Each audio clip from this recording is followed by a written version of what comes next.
Hello!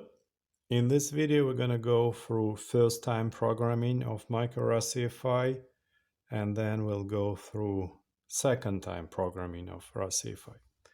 In order to program your micro rusEfi for the first time ever, once you assemble the kit, really if you take that pre-assembled board, all you need to populate in order to be able to flash it for the first time is going to be the micro USB connector and the programming button. Really, with those two extra components, you should be able to already flash the initial firmware, and theoretically that will be the only time you change the firmware. Later on you'll be tuning the software. That's different from actually flashing the firmware.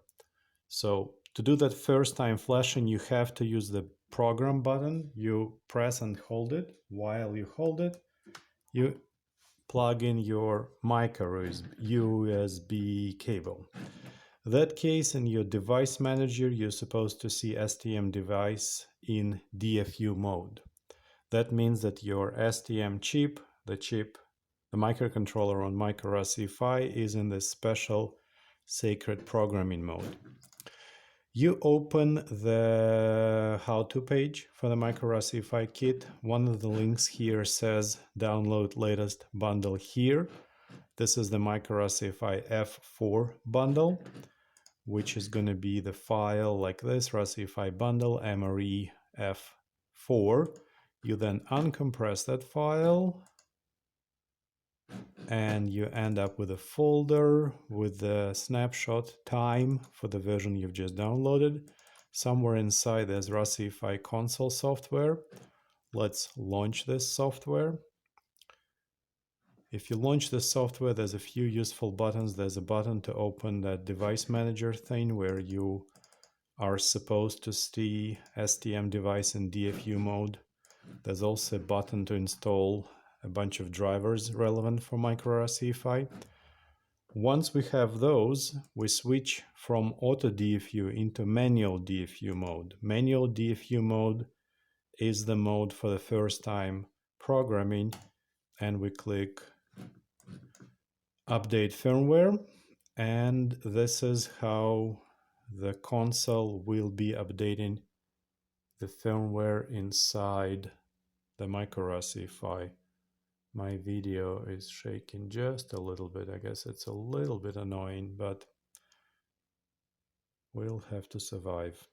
We'll have that programming process for about a minute.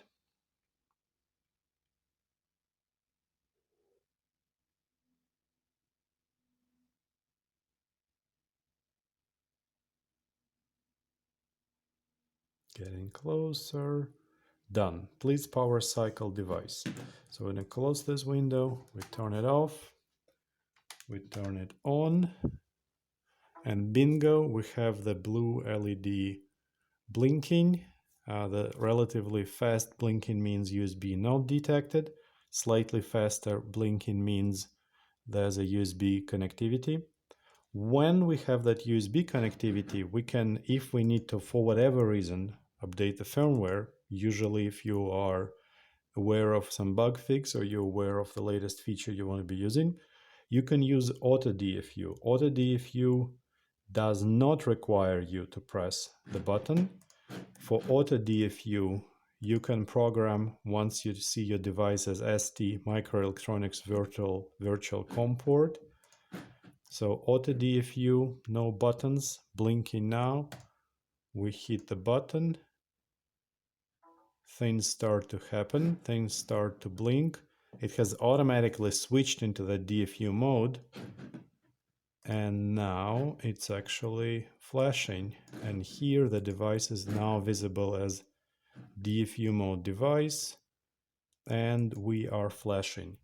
If you have the harness, you can solder the USB connector outside of the case. There are 3 pins on the connector, which are the USB pins, and technically you don't have to open the case after you program the device for the first time. At least if things go well, you don't have to ever open the case in order to tune the software or in order to update the software.